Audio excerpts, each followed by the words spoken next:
কলকাতা শহর, একটা বিশাল হাসপাতালের সামনে গাড়িটা থামল। সন্তোষ গুটি গুটি পায়ে বেরিয়ে এলো গাড়ি থেকে। ড্রাইভার অমায়িকভাবে ভাঙা ভাঙা হিন্দিতে বলল, अरे जाओ जाओ चला जाओ, हमारा आदमी उधर है, आराम से जाओ जाओ। তারপরেই ধুলো উড়িয়ে বেরিয়ে গেল হাসপাতালের অন্য গেট ধরে। নেপাল থেকে আসা 19-20 বছরের সন্তোষ ঢোক গিলে গলা ভেজানোর চেষ্টা করল। চাকরি পাওয়ার আশা নিয়ে এই অচেনা অজানা শহরে এসেছে সে। যদিও গ্রামের লাখপা কাকা খুব সাহায্য করেছে। তার অনেক পরিচিতি কলকাতায়। অসুস্থ মা আর 3 দিদিদের নিয়ে অভাবের সংসারের তাড়নায় যখন দিশেহারা হয়ে পড়েছে সন্তোষ, তখন লাখপা কাকা সাহায্যের হাত বাড়িয়ে দিলেন।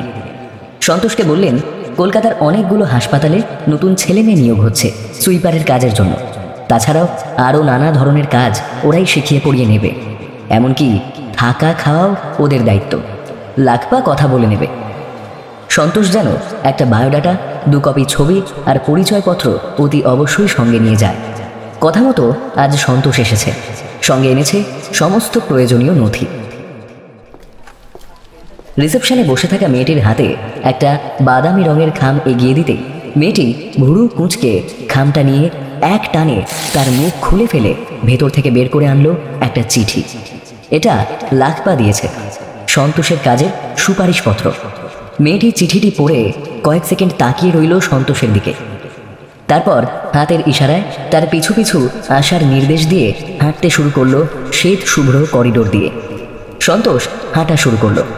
চারিদিকে চোখ ঘুরিয়ে দেখে নিল হাসপাতালের চেহারা।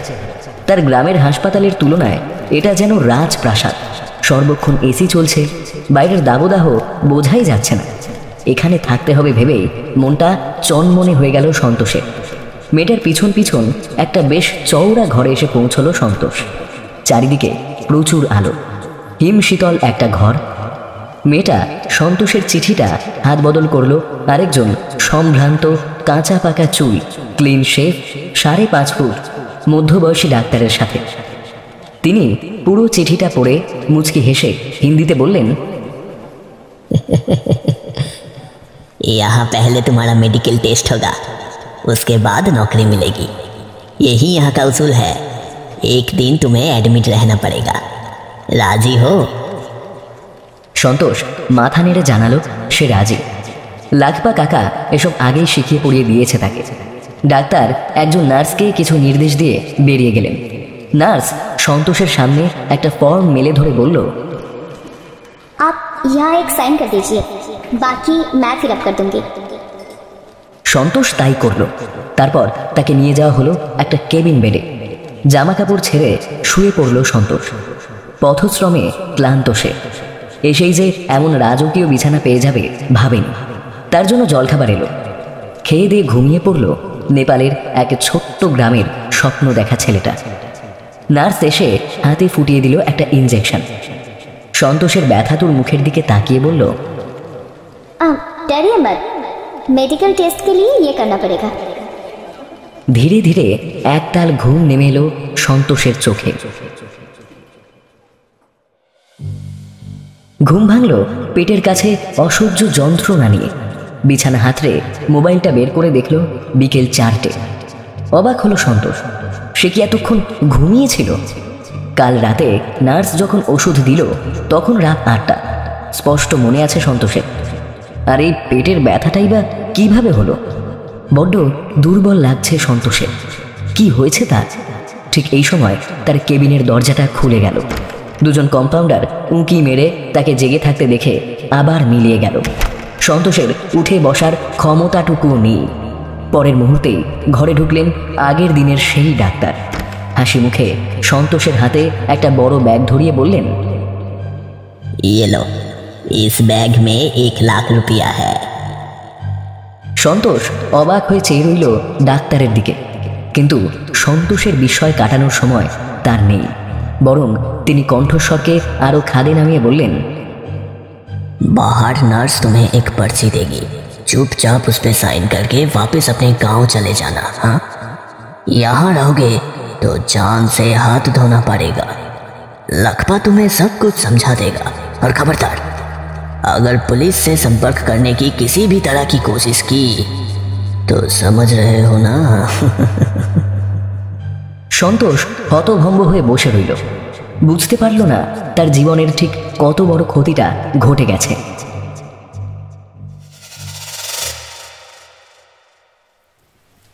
নেহাদের বাড়ি থেকে কয়েক পা গেলেই অনন্তদার চায়ের দোকান। ছিমছাম সাফ সুতরা দোকানটায় সকালবেলায় ব্রেকফাস্টের মেনু, ডিম টোস্ট বা বাটার টোস্ট আর চা। বিকেলবেলার মেনু তাই। এই স্বল্প আয়োজনেই অনন্তদার দোকান কিন্তু খদ্দেরদের কাছে বেশ প্রিয়, কারণ অনন্তদার হাতের চা খেয়ে নাকি তারা এক আলাদা তৃপ্তি আর এনার্জি পায়। যাই হোক, সপ্তাহান্তের বিকেলে এই চায়ের দোকানেই আড্ডা জমে কয়েকজন সদ্য কলেজ পাশ করা তরুণ তরুণীর। নেহা, আকাশ, বাপ্পা, তমগ্ন আর রিয়া। কলেজের গণ্ডি পেরিয়ে এখন কেউ উচ্চতর শিক্ষায় ব্যস্ত হয়েছে, কেউ বা চাকরির চেষ্টা করছে। তবে সপ্তাহ শেষের শনিবারে এই আড্ডায় আসাটা এখনো পর্যন্ত কেউ মিস করতে চায় না। ঝমঝম করে বৃষ্টি পড়ছে। অনন্তদার দোকানে জমায়েত হয়েছে আকাশ, নেহা, বাপ্পা আর তমগ্ন। রিয়া তখন এসে পৌঁছয়নি। বাইরের দিকে তাকিয়ে আয়েশ করে পা দুটো আরেকটা চেয়ারের উপর তুলে দিয়ে বাপ্পা সুর করে বলে উঠল, এমন দিনেই মাকে বলা যায়? কি বলা যায় বলতো? কি আর, খিচুড়ি আর ইলিশ মাছ ভাজার কথা। সঠিক উত্তর। এই জন্যই তোকে এত ভালোবাসি। আমার মনের কথা এক নিমিষে বুঝে যাস। তোর মন আর পেট যে একই জায়গায় রয়েছে কিনা। তার সাথে যদি হয় একটা জমজমাট গপ্প, ভূতের কিংবা রহস্যের। এই গল্পের কথায় মনে পড়লো, এই আমাদের ওই গপ্পবাজ রিয়া দেবী গেলেন কোথায়? আজ কি আসবেন না নাকি? দেখ আবার ওর গোয়েন্দা দাদার সাথে আবার কোন রহস্যের সমাধান করতে ঝাঁপিয়ে পড়েছে। ওকে কিন্তু আর চেপে ধরবো। আরে এতগুলো কেস সলভ করলো কিন্তু সেসব নিয়ে কোনো কথাই বলে না। যত সব দুনিয়ার আলতু ফালতু গল্প বলে। সবাই আকাশের কথায় সম্মতি জানালো। রিয়ার কাছে আজ একটা সত্যি রহস্যের গল্প শুনতেই হবে। ওদের কথার মাঝে দোকানে প্রবেশ করলো রিয়া। ছাতাটা দোকানের এক কোণে রেখে বলল, ইস, একদম ভিজে গেছি। অনন্তদা, পাখাটা চালিয়ে দাও না গো। তোরা কিছু অর্ডার করেছিস তো নাকি? হ্যাঁ রে হ্যাঁ, আমি থাকতে তোর চিন্তা কি? আপাতত তুই একটু বস, তোর অপেক্ষাতেই ছিলাম এতক্ষণ। রিয়া চোখ কপালে তুলে বলল, বাবা, আমার অপেক্ষায়? কেন শুনি? তোর অ্যাডভেঞ্চারের গল্প শুনবো বলে। গল্প অবশ্য আছে একটা। বন্ধুরা সবাই রিয়াকে ছেঁকে ধরলো ওর গল্প শোনার জন্য। এমনিতে গপ্পবাজ হিসেবে রিয়ার বেশ সুনাম আছে। যে কোনো ছোট ঘটনাকে সুন্দরভাবে পরিবেশন করার এক অদ্ভুত ক্ষমতা রয়েছে তার মধ্যে। তাই গল্প শোনার কথা উঠলেই রিয়ার ডাক পড়ে। চেয়ারে গুছিয়ে বসলো রিয়া। চায়ের কাপে একটা তৃপ্তির চুমুক দিয়ে রিয়া বলতে শুরু করলো, আমার মাস্তুতো দাদা আদিত্যদার কথা তো তোরা শুনেছিস। আদিত্যদা একজন ইনভেস্টিগেটিং রিপোর্টার। নানা ধরনের সমস্যা তদন্ত করতে গিয়ে আদিত্যদা জড়িয়ে পড়ে অপরাধ জগতের অন্ধকার গলির সঙ্গে। রহস্য, রোমাঞ্চ আর জীবনের ঝুঁকি সঙ্গী হয়ে গেছে নিরন্তর। এখন মনে হয় আদিত্যদা যেখানে যায় রহস্য আর খুন খারাপি ওর পিছু পিছু যায়। সে তো বুঝলাম, কিন্তু তুই কেন আদিত্যদার পিছু পিছু যাস? সকলে হেসে উঠল নেহার কথা বলার ভঙ্গিতে। রিয়াও হেসে ফেলে বলল, তোরা তো জানিসই আমিও ইদানিং জার্নালিজম নিয়ে পড়ছি। সেই জন্যই আদিত্যদার লেজুর ধরেছিলাম, যাতে ওর মতো একজন পোড় খাওয়া সাংবাদিক হওয়ার হাতে খড়িটা নিতে পারি। কিন্তু সেই সূত্রে যে আমার এত অভিজ্ঞতা হবে তা জানতাম না। এই কলকাতা শহরটাকে আমরা যেভাবে দেখতে পাই, আসলে শহরটা তেমন নয় একেবারেই। তবে আরও একটা বিষয় আছে যার জন্য আমার সব সময় থাকতে হয় আদিত্যদার সাথে। আর সেটা বললে তোরা অবাক হবি, হয়তো বিশ্বাস নাও করতে পারিস। সকলে উদ্বিগ্ন হয়ে তাকালো রিয়ার দিকে। রিয়া একটা দীর্ঘশ্বাস ফেলে বলল, আদিত্যদার একটা দুরারোগ্য রোগ আছে। রোগটার নাম প্রসোপাগনেশিয়া। আকাশ ঠোঁট উল্টে বলল, সেটা আবার কি ধরনের রোগ? এটা প্রাণঘাতী না হলেও ভীষণভাবে ক্ষতিকর। এই রোগে আক্রান্ত রোগীদের ফেস রেকগনিশন মানে মানুষের মুখ দেখে চেনার ক্ষমতা হারিয়ে ফেলে। শুধু নতুন মুখ নয়, নিজের বাবা মা, পরিবার, বন্ধু, এমনকি নিজেকেও মাঝে মাঝে আয়না দেখে চিনতে পারে না এই রোগের রোগীরা। আর সব থেকে দুঃখের বিষয় হলো এই রোগের কোনো ওষুধ বা চিকিৎসা নেই। রিয়া দেখল আকাশ, তমঘ্ন, নেহা, বাপ্পা একে অপরের দিকে অবাক দৃষ্টি বিনিময় করল। Are you kidding Riya? এই মারাত্মক রোগ নিয়ে কেউ কখনো জটিল কোনো সমস্যার সমাধান করতে পারে? পারে পারে, সেই প্রমাণ তো আমি নিজে চোখেই দেখেছি। বেশ বেশ, এবার বনিতা ছেড়ে সরাসরি গপ্পে ফিরে এসো তো বাবা।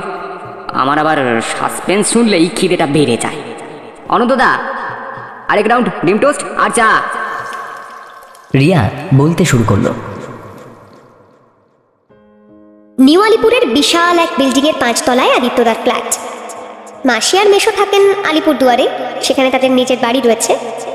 আদিত্যদা কর্মসূত্রে রয়েছে কলকাতায়। প্রথম দিকে এরকম একটা রোগ নিয়ে একা থাকাটা একেবারেই মেনে নিতে পারেননি ওর পরিবার, কিন্তু আদিত্যদা যেমন ব্রিলিয়ান্ট তেমন জেদি, অতএব ওকে দেখে শুনে রাখার দায়িত্বটা পড়লো আমাদের উপর। আমিও নিজের স্বার্থে ওর লেজুর ধরে নিলাম। ওর এই রোগটার ব্যাপারে আমরা আগে কিছু জানতাম না, ভুলো মন ভেবে এড়িয়ে যেতাম, কিন্তু আদিত্যদা নিজের টেস্ট করিয়ে ঠিক বের করে এনেছে মূল কারণটা। নিজের মতো অ্যালগোরিদম বানিয়ে কিছু সমাধানও খুঁজে পেয়েছে। যাই হোক, একদিন সকালে এক অভিনেতার খুনের তদন্তের খবর করার জন্য বেরোচ্ছিল আদিত্যদা। আমিও অপেক্ষা করছিলাম ওর সাথে ফিল্ড ওয়ার্কের ব্যাপারটা বুঝে নেওয়ার জন্য। ঠিক এমন সময় বেজে উঠল ওর মোবাইল ফোন। বেরোনোর সময় অচেনা নম্বর থেকে ফোন পেয়ে আদিত্যদা একটু বিরক্ত হলেও কৌতুকের বশে ফোনটা রিসিভ করলো। ওপাশ থেকে একটা কর্কশ কণ্ঠস্বর নাকি বলেছিল, রজনী সেন রোডের রহস্য দানা বেঁধেছে, কলকাতার বুকে বেড়ে উঠছে পাপের চারা গাছ। ফোনটা কেটে গেছিল। দেখি আদিত্যদা ভ্রু কুঁচকে তাকিয়ে রইল মোবাইলের দিকে। আমি জিজ্ঞেস করলাম, কি হলো? আদিত্যদা মাথা নেড়ে বলল, অদ্ভুত লোক বলল কলকাতার বুকে নাকি পাপের চারা বেড়ে যাচ্ছে, রজনী সেন রোডে রহস্য দানা বাঁধছে। এসবের মানে কি? আমি কি জানি, এখন আমাকে পার্ক সার্কাস যেতেই হবে। বেশ তো, অফিসিয়াল কাজটা সেরে না হয় আনঅফিসিয়াল কাজে হাত দিস। আদিত্যদা কি বুঝলো জানি না, ফ্ল্যাটের চাবি নিয়ে বেরিয়ে গেল। আমি ওর আগে বেরিয়ে লিফটের বোতাম টিপে দিলাম। লিফট আসতে সময় লাগবে। আদিত্যদা দরজা লক করে ঘুরতেই দেখলাম কেমন অন্যরকম ভাবে তাকিয়ে রয়েছে আমার দিকে, যেন প্রথম দেখছে। ঠোঁট চেটে বলল, কাকে চান? আমি বুঝলাম দুর্ঘটনা ঘটে গেছে। বললাম, আমি তোর বোন রিয়া, আমরা এখন পার্ক সার্কাস যাচ্ছি একটা কেসের ব্যাপারে, অভিনেতা রাহুল সেনের হত্যা মামলার জন্য। আরে এত তাড়াতাড়ি ভুলে গেলে কি করে হবে? আদিত্যদা যেন ঘোর লাগা চোখে তাকিয়ে রইল আমার দিকে। লিফটের দরজা খোলার শব্দ পেলাম। আমরা দুজনেই ছুটে গেলাম সেদিকে। ওর বাইকের পিছনে বসার সময়ও সন্দেহের চোখে তাকিয়ে রইল লুকিং গ্লাসের মধ্যে দিয়ে। কিছুটা যাওয়ার পর নিজের মোবাইলে কিছু একটা খুঁজে বলল,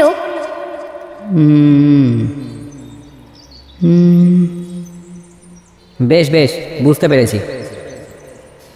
আমি এই সংকেতটা চিনি। আদিত্যদার মনে পড়েছে আমায়। পার্ক সার্কাসের কাজ সেরে আমরা রওনা দিলাম রজনী সেন রোডের দিকে। বস্তুত আমরা একেবারে ক্লুলেস এই নতুন কেসটার ব্যাপারে। রজনী সেন রোডের কোথায় রহস্য, কোথায় সূত্র পাবো, কে ফোন করলো, কেনই বা ফোন করলো, কিছুই জানি না আমরা। তবু এলাম, কারণ এতদিনের রহস্যের সমাধান করা আমাদের নেশায় পরিণত হয়েছে। রাস্তার একধারে বাইকটা দাঁড় করালো আদিত্যদা। আমি ওকে বললাম, যে নম্বরটা থেকে ফোন এসেছিল সেখানেই একবার কল ব্যাক করে দেখ না।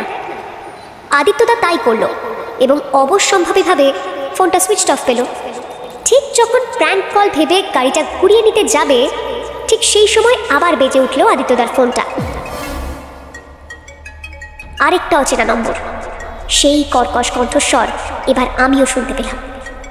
সে বলল, 61/B রজনী সেন রোড, সব ধাঁধার উত্তর পেয়ে যাবেন। আমরা পরস্পরের মুখের দিকে তাকালাম এক পলক। তারপর বাইক এগোতে শুরু করলো বাড়িটা খুঁজতে। লোকজনকে জিজ্ঞেস করে একটা ভাঙাচোরা পুরনো বাড়ির সামনে এসে পৌঁছলাম। এই বাড়ির ভেতরে যে আদৌ মানুষ থাকতে পারে বাইরে থেকে দেখে মনে হলো না। আদিত্যদা বাইকটা পার্ক করে দরজায় মৃদু টোকা দিল। ঝরঝরে দরজার সেই আঘাতেই যেন ভেঙে পড়ার উপক্রম হলো, কিন্তু ভেতর থেকে কোনো সারা শব্দ পাওয়া গেল না। এবার ধাক্কা দিতেই দরজাটা খুলে গেল ভেতর থেকে। আমরা সন্তর্পণে ভেতরে ঢুকলাম। আমাদের সঙ্গে সবসময় আগ্নেয়াস্ত্র না থাকলেও আদিত্যদা আর আমি দুজনেই ব্রাউন বেল্ট, তাই নিজেদের উপর ভরসাটা আমাদের বরাবরই বেশি। দুটো ছোট সিঁড়ি পেরিয়ে আমরা উঠে পড়লাম লম্বা টানা বারান্দার শেষ প্রান্তে। এই বারান্দার বাম পাশে পরপর 3টে ঘর। একটু এগোতেই ঘর থেকে বেরিয়ে এলো একটি মেয়ে, বয়স আন্দাজ 19-20। চোখে মুখে দারিদ্র্যের চিহ্ন স্পষ্ট, উস্কো খুস্কো চুল, একটা সুতির রংচটা চুড়িদার পরনে, কাঁধে একটা পুরনো ব্যাগ ঝুলিয়ে সে হন্তদন্ত হয়ে বেরোতে গিয়েই আমাদের সম্মুখীন হয়ে পড়ল। আমরা খানিকটা অপ্রস্তুত হয়ে পড়লাম, কারোর বাড়িতে বিনা কারণে অনধিকার প্রবেশের অভিজ্ঞতা নেই আমাদের।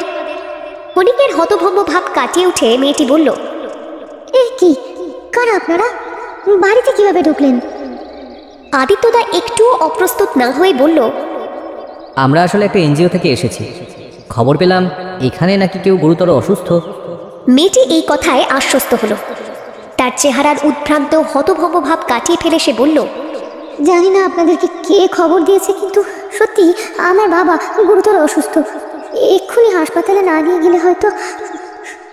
মেয়েটির কণ্ঠস্বর রুদ্ধ হয়ে এলো। সে ওড়না দিয়ে চোখের জল মুছে আমাদের ভেতরে নিয়ে গেল। ভেতরে ঢুকে দেখলাম একটি ছোট চৌকিতে শুয়ে রয়েছেন একজন মুমূর্ষু রোগী। তার শরীর যেন বিছানায় মিশে গেছে। মাথার উপর ঘুরতে থাকা সিলিং ফ্যানের অনবরত ঘটর ঘটর শব্দের তালে তালে তার শ্বাস প্রশ্বাস ওঠানামা করছে। আমি জিজ্ঞেস করলাম, কি হয়েছে ওনার? বুঝতে পারছি না, কয়েক মাস আগে বাবার অ্যাপেন্ডিক্স অপারেশন হয়েছিল একটি নার্সিংহোমে। সেই অপারেশনের পর থেকেই বাবার এই অবস্থা। কতবার ডাক্তার দেখালাম, কিন্তু কোনো উন্নতি হলো না। খাওয়া ঘুম সবই বন্ধ, এখন তো প্রস্রাব বন্ধ হয়ে পেট ফুলে গেছে। আমার বাবা একটা কোম্পানিতে চাকরি করতেন, আমার জন্মের পরে সেই কোম্পানি বন্ধ হয়ে যায়। বাবা নানান জায়গায় দালালি করে সংসার চালিয়েছেন। মা মারা গেছেন বহু বছর হলো। বাবাই আমার সব। এখন বাবার চিকিৎসার খরচ চালাতে গিয়ে আমার লেখাপড়া বন্ধ রাখতে হয়েছে। নাহলে এত ওষুধের খরচ, ডাক্তারের ফিস, যাওয়া আসার ভাড়া ইত্যাদি উপরে খরচ চালানো সম্ভব হবে না। আজ যা অবস্থা তাদের দেখে মনে হচ্ছে বাবার। মেয়েটি আবার চুপ করলো। আমরা বুঝতে পারলাম সে ফুঁপিয়ে কাঁদছে। আদিত্যদা ফোন হাতে বেরিয়ে গেল ঘর থেকে। আমি মেয়েটিকে আশ্বাস দিলাম, সব ঠিক হয়ে যাবে।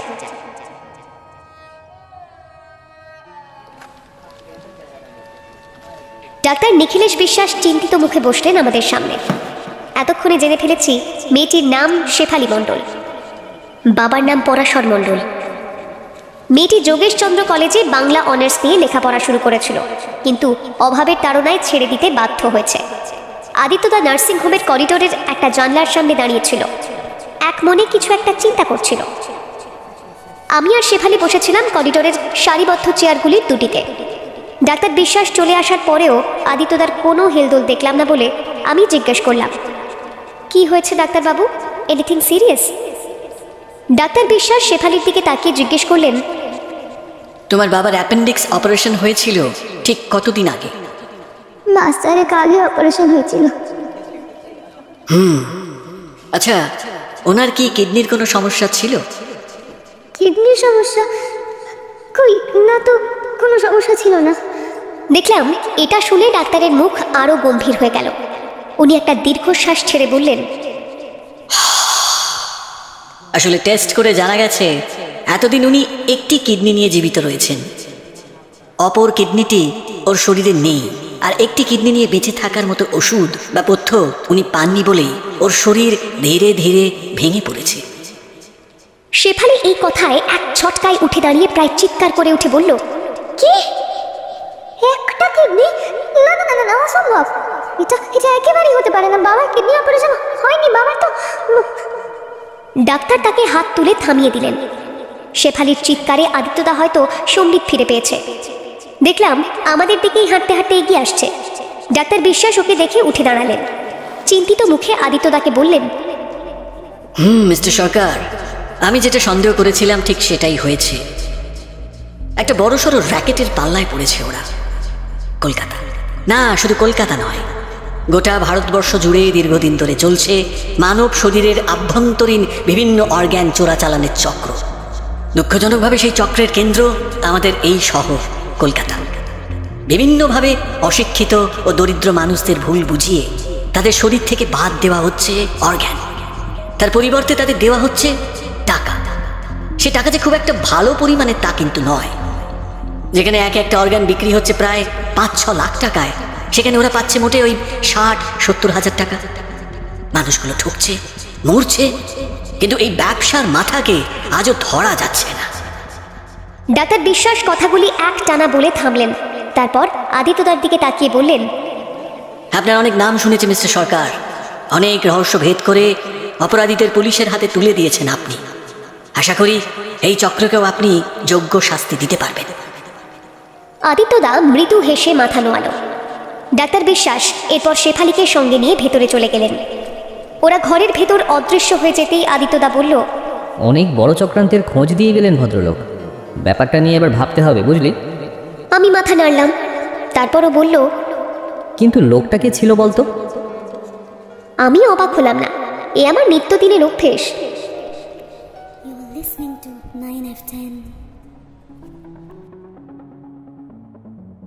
পরের দিনই শুরু হয়ে গেল আমাদের অ্যাকশন।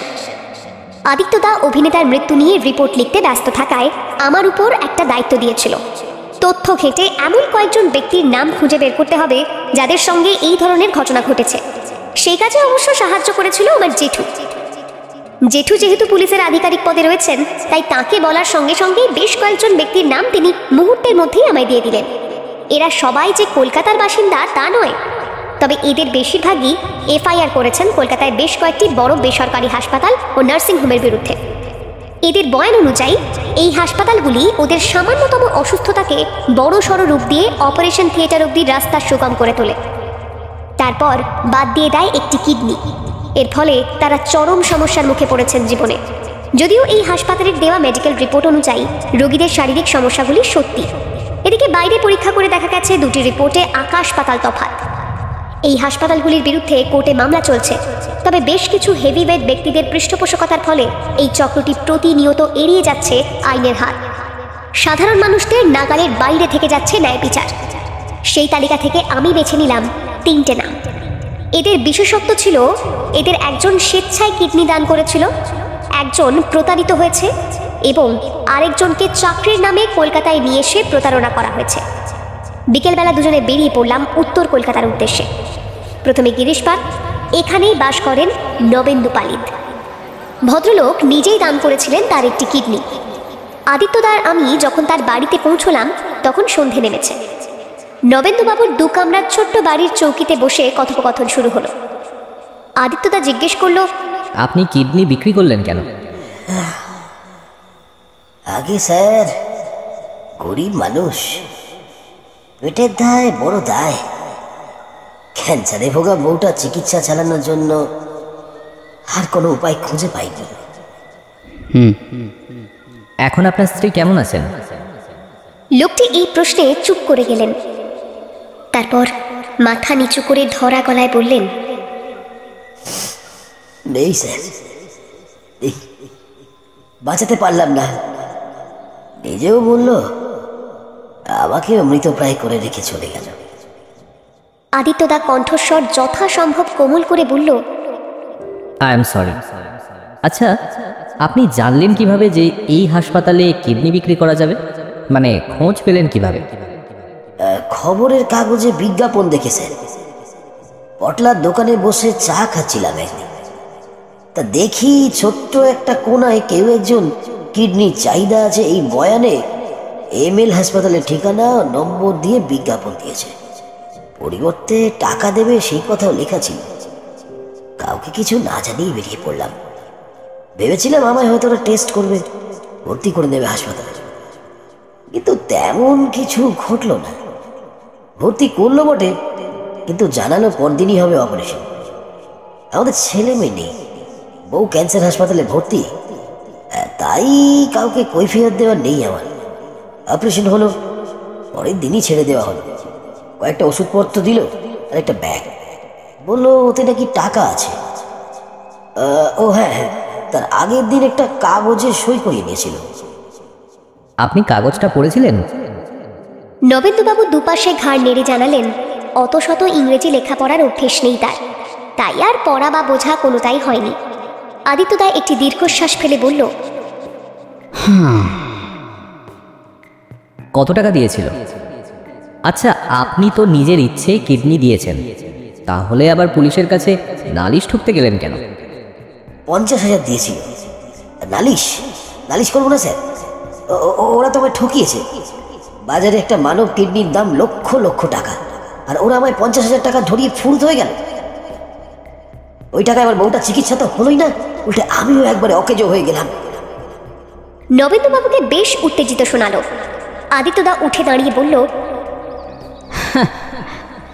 কাগজে সই করে দিয়েছেন নবেন্দুবাবু, আর আপনার কোনো কথাই আদালত শুনবে না।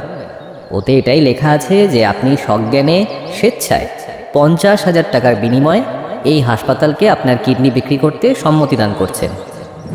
বেশ, আজ আসি, পরে দরকার হলে আসবো। বাই দ্য ওয়ে, কোন খবরের কাগজ পড়ছিলেন? আগে কলকাতা সারাদিন। ওকে। আমরা বেরিয়ে এলাম নবেন্দু পালিতের বাড়ি থেকে। এবার গন্তব্য হাওড়া। আচ্ছা তুলসী, তুমি কিভাবে পড়লে ওদের খপ্পরে? মানে তোমার এরকম অবস্থা হলো কি করে? কথা বলছিলাম তুলসী গায়নের বাড়িতে বসে। জেঠুর দেওয়া তথ্য অনুযায়ী এই মেয়েটিও কিডনি পাচার চক্রের দ্বারা আক্রান্ত হয়েছিল। বয়স 21, চাকরির খোঁজ করতে গিয়ে এদের সঙ্গে দেখা। সেই সূত্রেই নিজের অজান্তেই জীবনের সব থেকে বড় ক্ষতিটা সে করে ফেলেছে। আদিত্যদার প্রশ্নে তুলসীর ঢোক গিলে নিজের মায়ের দিকে তাকালো। ভদ্রমহিলা তাকে কিছু ইশারা করতে মেয়েটি বলতে শুরু করলো, খবরের কাগজে চাকরির বিজ্ঞাপন দেখে গেছিলাম। এর আগে বেশ কয়েকটা জায়গায় ইন্টারভিউ দিয়েছিলাম, কিন্তু হয়নি। আসলে আমার ইংরাজিটা খুব একটা ভালো না তো। এখানে ফোন করার পর বলেছিল ধর্মতলা বাস স্ট্যান্ডে এসে দাঁড়াতে। সেখানে পৌঁছে ওদের ফোন করলে একজন এসে পথ দেখিয়ে নিয়ে যাবে ওদের অফিসে। তুমি কি একাই গিয়েছিলে? হ্যাঁ, কে আর সঙ্গে যাবে বলুন? এমনিতেও আমি হাওড়ার বাইরে খুব একটা বেরোই না, তাই চিনিও না। তার উপর কলকাতা, তাও একটা চাকরির খুব দরকার ছিল। মিলে বাবার হাত কেটে যাওয়ার পরে মায়ের উপর সমস্ত চাপ এসে পড়ল। আমি আর মাস্টার্স করার কথা ভাবলাম না। যা হোক, একটা চাকরি হলেই হবে। তাই একটু খোঁজ খবর নিয়ে চলে গেলাম। বাস স্ট্যান্ডে পৌঁছে ফোন করলাম। একজন সত্যিই এলো, তবে অনেকক্ষণ অপেক্ষা করতে হয়েছিল। বেশ অধৈর্য হয়ে পড়েছিলাম। চলেই যাচ্ছিলাম, এমন সময় ফোনটা বেজে উঠল। দেখলাম রাস্তার উল্টো দিক থেকে একজন লোক আসছে। আমি মনে আছে লোকটার চেহারা? তুলসীকে বাধা দিয়েই বলে উঠল আদিত্যদা, না, ঠিক স্পষ্ট মনে নেই। আসলে বৃষ্টি পড়ছিল সেদিন। লোকটা একটা কালো রঙের রেনকোট পরে এসেছিল। বেটে গোঁফ আছে, পেটাই চেহারা, চোখে চশমা ছিল, গায়ের রং শ্যামলা, আর তেমন কিছু মনে নেই। লোকটা কাছে এসে জিজ্ঞেস করলো, তুলসী গায়েন? বললাম হ্যাঁ। লোকটা বলল, এসো আমার সাথে। আমি চললাম পিছু পিছু। আগেই বলেছি কলকাতার রাস্তাঘাট আমার অচেনা। লোকটা অলিগলি ঘুরিয়ে কোথায় এনে ফেললো কিছুই বুঝতে পারলাম না। ভয় করছিল, মনে হচ্ছিল ফেঁসে যাচ্ছি কোথাও। কিন্তু যখন সত্যি একটা অফিসে নিয়ে এলো, তখন ভয়টা দূর হলো। অফিস? কিরকম অফিস? অফিস মানে বড় সড়ো কিছু নয়। একটা পুরনো বিল্ডিংয়ের 3 তলায় একটা সরু মতো ঘর। কাঠের সিঁড়ি বেয়ে উঠতে উঠতে মনে হচ্ছিল এক্ষুনি হয়তো ভেঙে পড়ে যাবে। অফিসটা বেশ ঝাঁচকচকে সাজানো, কাঁচের দরজা রয়েছে। দেখে আমার ভরসা হলো। অফিসটা কিসের ছিল? বিভিন্ন কলেজের ক্র্যাশ কোর্স, বিএড এমএড এসব করায়। এই ধরনের অফিস তো কলকাতা সহ পশ্চিমবঙ্গের অনেক জায়গায় খুলে বসে আছে। সেখানে তোমার এরকম অবস্থা হলো কিভাবে? স্ট্রেঞ্জ। আমিও কি ভাবতে পেরেছিলাম স্যার? প্রথমে বায়োডেটা জমা দিতে হলো, তারপর পরিচয়পত্র, রেজাল্ট, যা যা ডকুমেন্ট লাগে আর কি। তারপর একটা চুক্তিপত্রে সই করিয়ে নিল। কি লেখা ছিল সেই কাগজে? পড়নি? ওরা পড়তে দিল না, মুখে মুখে বলে দিল কোন কোন জায়গায় সই করতে হবে। বলেছিল ওতে লেখা আছে যে আমি এই অফিসে 2 বছর কাজ করতে বাধ্য, 5,000 টাকা মাইনে দেওয়া হবে, এসব। আদিত্যদা আফসোসের ভঙ্গিতে মাথা নেড়ে উঠে দাঁড়ালো। তারপর ঘুরে দাঁড়িয়ে বলল, তারপর? আমায় ওরা বলল পরে রবিবার আসতে, একটা মেডিকেল টেস্ট করাতে হবে। কি ধরনের টেস্ট? আমার কোনো রকমের রোগ আছে কিনা, কোভিড আছে কিনা, সুগার, ব্লাড প্রেশার, থাইরয়েড ইত্যাদি। জিজ্ঞেস করনি কেন এই টেস্ট করাতে হবে? বলেছিল হেলথ ইন্স্যুরেন্সের জন্য এই রিপোর্ট জমা দিতে হবে। বেশ, তারপর? রবিবার আবার সেই একই জায়গায় গিয়ে দাঁড়ালাম। এবারে একটা মেয়ে এলো। আমায় ওদের অফিসে নিয়ে গেল না, বরং নিয়ে গেল একটা নার্সিং হোমে। নার্সিং হোমের নামটা মনে আছে বা জায়গাটা? Shri Guru nursing home. জায়গাটা আমি চিনি না। ওখান থেকে কত দূর? মেট্রো করে 8 ঘন্টা। ও হ্যাঁ, কবি সুভাষ মেট্রো স্টেশনে নেমেছিলাম। আমি আর আদিত্যদা পরস্পরের দিকে চাইলাম। যাক, একটা ক্লু পাওয়া গেছে। আদিত্যদা আবার জিজ্ঞেস করলো, তারপর কি হলো? তারপর ওরা আমায় ভর্তি করিয়ে নিল। আমি বললাম আমার কাছে টাকা নেই। ওরা বলল এটা নাকি কোম্পানি নিজের খরচে করে। তারপর সেখানে একদিন ছিলাম। আমার রক্ত নেওয়া হলো, প্রেশার মাপা হলো, আরও অনেক কিছু করলো। শেষে রাত্রিবেলা খাওয়া দাওয়ার পরে একজন নার্স এসে একটা ইঞ্জেকশন দিয়ে গেল। তারপর আমার আর কিচ্ছু মনে নেই। যখন চোখ খুললাম বুঝতে পারলাম পেটে অসহ্য যন্ত্রণা করছে। ওরা আমার নার্সিংহোমের বাইরে একটা স্ট্রেচারে শুইয়ে রেখেছিল। আমি ভিতরে ঢুকতে গেলাম, কিন্তু ওরা আমায় যেতে দিল না। আমার ব্যাগ, মোবাইল সব ওদের কাছে জমা ছিল। বাড়ির কেউ জানেও না আমি কোথায়। অনেক চেঁচামেচি করার পরে স্থানীয় লোকজনের সাহায্যে আমার জিনিসপত্র উদ্ধার করলাম। তখনও জানি না আমার কি হয়েছে। তবে ওরা আমার মালপত্র ফিরিয়ে দেওয়ার সাথে সাথে একটা 60,000 টাকার চেকও দিয়েছিল। বলেছিল যেন আমি মুখ বন্ধ রাখি, না হলে আমার সম্মান নিয়ে টানাটানি পড়ে যাবে। আমি ভয় আর কিছু বলতে পারিনি। বাড়ি ফিরে যখন আর যন্ত্রণা সহ্য করতে পারলাম না, তখন এলাকার একটা ডায়াগনস্টিক সেন্টারে চেক আপ করে জানতে পারলাম আমার কিডনি সদ্য কেটে নেওয়া হয়েছে। এরপরেই আমরা দ্বারস্থ হলাম পুলিশের। কিন্তু আমার কপাল এতটাই খারাপ যে পুলিশ সেই নার্সিংহোম, সেই অফিস কোনো কিছুরই হদিশ দিতে পারলো না। রাতারাতি ওরা পাত্তারি গুটিয়ে হাওয়া হয়ে গেছে। তুলসী থামলো। একটানা কথা বলে সে হাঁপিয়ে গেছে। শীর্ণ শ্যামলা শরীরে একটা আলতা স্ত্রীর জ্যোৎস্নার মতো লেগে রয়েছে। নাকের নিচে জমেছে বিন্দু বিন্দু খাম। আদিত্যদা বলল, সেই নম্বরটা আছে? তুলসী মাথা নেড়ে নিজের মোবাইল ঘেঁটে নম্বরটা বের করে দিল। আমি সেটা টুকে নিলাম আমার নোটবুকে। আদিত্যদা আবার বলল, আচ্ছা, অফিসটার নাম কি ছিল? Universal educare limited. কোন খবরের কাগজে বিজ্ঞাপনটা দেখেছিলে? কলকাতা আজ। আমরা উঠে দাঁড়ালাম। আদিত্যদার সামনে সামনে এগিয়ে চলল। ওর কপালে ভাঁজ, হাঁটার ভঙ্গি বলে দিচ্ছে ওর মস্তিষ্কে এখন অনেকগুলো অ্যাকশন প্ল্যান দ্রুত গতিতে নিজস্ব ছন্দে সেজে উঠছে। এই সময় ও কারোর সাথে কথা বলবে না। তুলসীর বাবা আমাদের পিছন পেছন দৌড়ে এলেন। আদিত্যদার সামনে দাঁড়িয়ে কাঁদো কাঁদো স্বরে বলে উঠলেন, কেসটা একটু দেখবেন স্যার। আমার মেয়েটা আমায় বাঁচাতে গিয়ে নিজের জীবনটা ভাসিয়ে দিল। দোষীরা শাস্তি না পেলে আমি নিজেকে ক্ষমা করতে পারবো না স্যার, নিজেকে ক্ষমা করতে পারবো না। আপনার অনেক নাম শুনেছি, অনেক। আপনি পারবেন স্যার, আপনি পারবেন আমাদের রক্ষা করতে, আপনি পারবেন আমাদের রক্ষা করতে। একটু কেসটা দয়া করে দেখবেন স্যার, দয়া করে দেখবেন স্যার, দয়া করে একটু দেখবেন স্যার। আদিত্যদা লোকটির দিকে ঘোলাটে চোখে তাকিয়ে রইল কয়েক মুহূর্ত। আমি পরিস্থিতি সামাল দেওয়ার আগেই সে বলে ফেলল, আপনি কে? কি বলছেন কিছুই তো বুঝতে পারছি না। কিসের বিপদ? বেশ, পরে কখনো শুনবো। এখন আমায় অফিসে যেতে হবে, তারা আছে, চলি। লোকটি অবাক হয়ে চেয়ে রইল আদিত্যদার দিকে।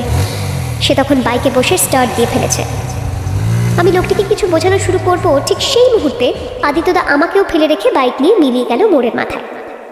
সে কি রে, তোকেও ফেলে রেখে চলে গেল? কি হলো তারপর? বলছি, পরের দিন সকালেই হানা দিলাম ওর ফ্ল্যাটে। ভেবেছিলাম প্রতিদিনের মতোই এবারেও হয়তো নিজের ঠিকুজি কুষ্টি বলে ঘরে ঢোকার অনুমতি পাবো। কিন্তু আমাকে অবাক করে দিয়ে আদিত্যদা দরজা খুলেই হই হই করে বলে উঠল, দারুণ সময় এসেছিস প্রিয়া, একটা সাংঘাতিক লিড পেয়েছি। আজ ব্রেকফাস্ট সেরেই বেরোবো। আর তোর অফিস? এই কথাই দেখলাম আদিত্যদার মুখ কালো হয়ে গেল। মাথা নিচু করে বলল, কাল একটা কেস হয়ে গেছে। কাল কিভাবে যেন এডিটরকে পিয়ন ভেবে চা আনতে পাঠিয়ে দিলাম। এদিকে কাল খুব ইম্পর্টেন্ট কাজ ছিল জানিস তো, সেই জন্যই তো রাত্রিবেলা যেতে হয়েছিল। জানে যখন আমার একটা রোগ আছে, তখন ফালতু সাসপেনশন দিল কেন? আমি হেসে ফেলে বললাম, বেশ হয়েছে, পাপ বাপকেও ছাড়ে না জানিস তো। কাল আমায় হাওড়ায় ওই ইঁদো গলিতে ফেলে রেখে চলে এসেছিলি, মনে তো নেই অবশ্যই। সেই পাপেরই শাস্তি দিয়েছে ভগবান তোকে। আদিত্যদা ফ্যাল ফ্যাল করে তাকিয়ে থেকে বলল, আমি আর কথা বাড়ালাম না, বললাম, যাই হোক, কি লিড পেয়েছিস শুনি। আদিত্যদা ঝটপট একটা খবরের কাগজ আমার সামনে মেলে ধরল। এই দেখ, যে ধরনের বিজ্ঞাপন দেখে তুলসীর মতো মেয়েরা ফেঁসে গিয়েছিল, এটা হচ্ছে সেই ধরনের বিজ্ঞাপন। আজকের খবরের কাগজে পেলাম। আমি ফোন করেছিলাম, দুবারের চেষ্টায় ফোন তুললো। এবারে এদের লোকেশন শিয়ালদহ। একটা পান বিড়ির দোকান আছে, সেখানে দাঁড়াতে হবে দুপুর 2টোর সময়। একজন আসবে, ক্যান্ডিডেটকে নিয়ে যাবে ওদের অফিসে। তাহলে আমার কোনো কাজ নেই? চোখে ঝিলিক তুলে আদিত্যদা বলল, আরে তুই তো ক্যান্ডিডেট। তুই গেলি রিয়া? কি সাংঘাতিক! না গিয়ে উপায় কি? এরকম একটা লিড পেয়ে হাতছাড়া করা বোকামি নয়। এই রিয়া, তারপর কি হলো? ঠিক দুপুর 2টোর সময় আমি গিয়ে দাঁড়ালাম একটা পান বিড়ির দোকানে। এখানে বলে রাখি, হালকা মেকআপ কিন্তু আমাকে করে যেতে হয়েছিল। আমি পার্লারে গিয়ে বিয়ে বাড়ির সাজ বলছি না, আদিত্যদার পরিচিত এক মেকআপ আর্টিস্টের সাথে যোগাযোগ করে মেকআপ নিয়েছিলাম। দেখে যেন মনে হয় আমি খুব গরিব পরিবারের মেয়ে। তুই একাই গেলি? একেবারেই না, আদিত্যদাও ছিল ছদ্মবেশে। আমি যেখানে দাঁড়িয়েছিলাম তার আশেপাশেই ছিল। তবে আমায় বেশ কিছুক্ষণ অপেক্ষা করতে হলো, প্রায় 45 মিনিট। আমি ধৈর্য ধরে রাখতে পারছিলাম না। কানে লাগানো ব্লুটুথ হেডফোনে মাঝে মাঝেই আদিত্যদাকে নক করছিলাম। যাই হোক, অবশেষে দেখতে পেলাম দুপুরের রোদ মরে আসতেই রাস্তা পার হয়ে একটা লম্বা শিরিঙ্গে চেহারার লোক আমার সামনে এসে দাঁড়ালো। হেঁড়ে গলায় জিজ্ঞেস করলো, তোমার নাম অপর্ণা? এই নাটকে আমার নাম অপর্ণা। আমি মাথা নাড়লাম। আমায় আপাত মস্তক দেখে নিয়ে লোকটা আবার জিজ্ঞেস করলো, আই কার্ড আছে তো? আমার গলা শুকিয়ে এলো। বললাম, আই কার্ড? সেটা আনতে বলেনি তো। ঠিক আছে, এসো আমার সঙ্গে। লোকটা তার হিলহিলে চেহারা নিয়ে লম্বা লম্বা পা ফেলে রাস্তা পার হয়ে গেল। আমি লোকটার চলার সঙ্গে তাল মিলিয়ে চললাম ওর পিছু পিছু। ঘাড় ঘোরাতে পারছিলাম না, তবু আন্দাজে উপলব্ধি করতে পারছিলাম আদিত্যদা আমার পিছন পিছনই আসছে। শিয়ালদহ জায়গাটা আমার খুব একটা পরিচিত নয়। লোকটা আমায় নানান অলিগলি দিয়ে এলো একটা অফিসে। পিছনে আদিত্যদা আছে কিনা বুঝতে পারছিলাম না। বুকের ভিতরে হৃৎপিণ্ডের ধূপকণি বেড়েই চলেছে। বাজার দোকান লোকজনের ভিড় এড়িয়ে যখন মোটামুটি ফাঁকা জায়গায় এসে পড়লাম, দেখি সেই জায়গায় সারি সারি ঝাঁ চকচকে অফিস। কাঁচের দরজা, এসির ঠান্ডা হাওয়া, ঝকঝকে অফিস স্টাফের কেটাদুরস্ত ছবি যে কোনো সাধারণ মানুষকে ভাবতে বাধ্য করবে যে এই সব কিছু আসল। আমি চারিদিকে ভালোভাবে চোখ বুলিয়ে নিলাম। রাস্তা আমি গুলিয়ে ফেলতেই পারি, কিন্তু একটা কিছু ল্যান্ডমার্ক করতে হবে যেটা দেখে পরে আবার এই চত্বরে ফিরে আসতে পারি। তা আমায় আদিত্যদা আগে থেকেই শিখিয়ে রেখেছিল। তাছাড়া এতক্ষণ আমার ব্যাগের ভেতর মোবাইলের লোকেশন অন করেই হাঁটছিলাম, যাতে কোনোভাবে কোনো বিপদে পড়লে লোকেশন ট্র্যাক করে খুঁজে পাওয়া যায় আমায়। যাই হোক, একটা ল্যান্ডমার্ক পেয়েও গেলাম। দূর থেকে দেখতে পেলাম শিয়ালদাহ স্টেশনের 5 নম্বর গেট দেখা যাচ্ছে। ঠিক তার সামনের গলি ধরেই হাঁটছি। এবার সজাগ হয়ে গেলাম। এবার পুরো চিত্রটা আমার মাথায় গেঁথে নিতে হবে। হাঁটতে হাঁটতে ঢ্যাঙা লোকটাকে একবার মিনমিন করে বললাম, দাদা, এই রাস্তা তো চিনে যেতে পারবো না, রোজ কি লোক এসে নিয়ে যাবে? পারবে পারবে, আস্তে আস্তেই চিনে ফেলবে, চলো। তারপরে ডান দিকে বাঁক নিয়ে এসে দাঁড়ালো একটা অফিস ঘরের সামনে। স্লাইডিং কাঁচের দরজা। ভেতরে ঢুকতেই ঠান্ডা হাওয়া সব ক্লান্তি মুছে দিল। আমি একটা চেয়ারে বসলাম। একটা সুন্দরী মেয়ে আমার সামনের চেয়ারে বসে বেশ ধোপদুরস্তভাবে বলল, বায়োডাটা দেখি। আমি ফাইল থেকে বের করে দিলাম সেদিনই সকালবেলা আদিত্যদার ল্যাপটপে বানানো আমার জাল বায়োডাটা। মেয়েটি পুরোটাই চোখ বোঝানোর আগেই সেই লম্বা লোকটা বলে উঠল, সকালে কে ছিল রে? আইডি কার্ড আনতে বলেনি? মেয়েটি মুখে একটা বিরক্তিসূচক শব্দ করে বলল, সুরজ কাকা। তারপর আমার দিকে তাকিয়ে বলল, ছবি আছে? আমি ফ্যাল ফ্যাল করে তাকিয়ে জিজ্ঞেস করলাম, আর ছবি? মেয়েটি ব্যস্তভাবে বলল, আরে আইডি কার্ডের কোনো ছবি বা ফটোকপি আছে? আমি মাথা নেড়ে জানালাম, সেসব কিছুই নেই। মেয়েটি ঠোঁট কামড়ে কিছু একটা ভেবে বলল, ঠিক আছে, কাল থেকে জয়েন করে যাও, কিন্তু তার আগে একটা মেডিকেল চেক আপ করাতে হবে। আমি ভ্যাবলার মতো আবার বললাম, হাসপাতাল কেন? মেয়েটি ভ্রু কুঁচকে তাকালো আমার দিকে, যেন এই এক প্রশ্নের উত্তর দিতে দিতে সে ক্লান্ত হয়ে গেছে। বলল, কাল আইডি কার্ড এনে জয়েন করে যেও, তারপর বাকি সব কিছু বুঝিয়ে দেওয়া হবে। হেলথ ইন্স্যুরেন্সের জন্য মেডিকেল চেক আপ দরকার। আমি মাথা নেড়ে সম্মতি জানালাম। জিজ্ঞেস করলাম, আমার কাজ কি হবে? মেয়েটি গম্ভীর সুরে বলল, বললাম তো কাল জানতে পারবে, এখন এসো। আমায় প্রায় ঘাড় ধাক্কা দিয়ে অফিস থেকে ঠেলে বের করে দিয়ে লোকটা অপেক্ষাকৃত শর্টকাট রাস্তায় আবার সেই পানবেড়ির দোকানে এনে ফেললো। এই পথটা আমি মনে মনে নোট করে ফেললাম। লোকটা রাস্তার অপর পারে মিলিয়ে যেতেই আমি যেন হাঁফ ছেড়ে বাঁচলাম। একটা চায়ের দোকানে এক ভাঁড় চা আর টোস্ট বিস্কুট নিয়ে চুমুক দিতেই পাশ থেকে কে যেন বলে উঠল, দিদি একটা বিস্কুট দেবে? আমি চমকে উঠলাম, প্রায় ভাঁড়টা ফেলে দিতে যাচ্ছিলাম। তাই দেখে দোকানি লোকটাকে তেড়ে উঠে ভাগিয়ে দিল সেখান থেকে। আমি দাম মিটিয়ে হাঁটা লাগালাম বাস স্ট্যান্ডের দিকে। পাগলটা কি আদিত্যদা ছিল? এক পলকের জন্য সেটা বুঝতে পারিনি জানিস, পরের মুহূর্তে ওর চোখ থেকে চিনতে পারলাম। দোকান থেকে বেরিয়ে ওর পিছু পিছু এলাম একটা নির্জন গলিতে। মনে মনে একটু ভয় ছিল, পাগলের অভিনয় করতে করতে না আদিত্যদা চরিত্রের ভেতরে ঢুকে যায়। যাই হোক, এরপরে শোন। গলির ভেতরে ঢুকে দেখলাম আদিত্যদা একটা সিগারেট জ্বালিয়ে আপন মনে কি যেন ভাবছে। আমি কাছে এগিয়ে গেলাম, বললাম, কোথায় ছিলি? খুঁজেই তো পাচ্ছিলাম না। আদিত্যদা আবার সেই ঘোলাটে চোখে তাকালো আমার দিকে। সিগারেটটা রাস্তায় ফেলে পা দিয়ে পিষে হন হন করে হাঁটা লাগালো। আমি ওকে আটকাতে যাব এমন সময় দেখি গলির মুখেই দাঁড়িয়ে রয়েছে সেই লম্বা লোকটা। সেই হেঁড়ে গলায় জিজ্ঞেস করলো, তোমার বাড়ি কোন নগরে না? তো এদিকে কি করছো? ট্রেন ধরবে না? আমি আমতা আমতা করে বললাম, হ্যাঁ যাবো তো, একটু না কলেজ স্ট্রিট যেতে হতো। আমি তো রাস্তা চিনি না, ওই ছেলেটা বলল এদিক দিয়ে যাওয়া যায়, তাই। আপনি জানেন কোন দিকে কলেজ স্ট্রিট? লোকটা সন্দেহজনক চোখে একবার আমার দিকে তাকালো। তখনও ফুটপাথ ধরে হন হন করে হেঁটে যাচ্ছে আদিত্যদা। লোকটা সেদিকেও তাকিয়ে রইল কিছুক্ষণ, তারপর আঙুলের ইশারায় উল্টো দিকের রাস্তাটা দেখিয়ে দিয়ে বলল, এই রাস্তা ধরে সোজা হাঁটা লাগাও, তারপর কাউকে জিজ্ঞাসা করে নিও। আমি মাথা নেড়ে সেই দিকেই হাঁটা লাগালাম। আদিত্যদা যে কোন দিকে চলে গেল জানতে পারলাম না। এ তো দেখছি হেব্বি চাপ। আদিত্যদা মাঝে মধ্যেই চেনা লোকজনদের ভুলে যাচ্ছে, আবার কথা বললে রেগেও যাচ্ছে। এতক্ষণ তো কোনো চাপ বুঝতেই পারিসনি তোরা। এইগুলো ছিল ট্রেলার, আসল সিনেমা তো শুরু হলো পরের দিন। গল্প শেষ না করে কিন্তু ওঠা যাবে না, পুরোটা কিন্তু শেষ করবি রিয়া। আরে হ্যাঁ রে বাবা, আমি পুরোটা বলেই উঠবো, শোন তাহলে। হিসেব মতো পরের দিনই আমার সেই অফিস জয়েন করার কথা ছিল। সেদিন সন্ধেবেলায় নিজের একটা জাল পরিচয়পত্র বানিয়ে ফেলেছিলাম। এটাও অবশ্য আদিত্যদার পরিচিত একজনের থেকেই। ইনভেস্টিগেটিং জার্নালিস্ট হওয়ার সুবাদে ওর চেনা পরিচিতের পরিধি বিশাল। যাই হোক, অফিসে গিয়ে আই কার্ড জমা দিতেই ওরা সেটার একটা জেরক্স করে নিয়ে আমায় অনেকগুলো ফাইল দিয়ে বলল ভালো করে পড়তে। তারপর দুপুরে আমায় নিয়ে ওরা বাইপাসের ধারে একটা হাসপাতালে নিয়ে যাবে। সেখানে আমার হেলথ চেক আপ হবে, প্রয়োজনে একদিন থাকতেও হতে পারে। আমি মিনমিন করে বললাম, থাকতে হবে? বাড়িতে তো বলে আসিনি। তো এখন বলে দাও, মাসে 20,000 তো আর মুখ দেখে দেওয়া হবে না তোমাকে। আমি ফোন বের করে আদিত্যদাকেই কল করলাম, বললাম, বাবা আজ আমায় এখানে থাকতে হবে, কি একটা হেলথ চেক আপ আছে, বাইপাসের ধারে একটা হাসপাতালে নিয়ে যাবে। তুমি চিন্তা করো না, ওখানে পৌঁছেই আমি তোমায় ফোন করে দেব, মাকেও জানিয়ে দিও। হ্যাঁ।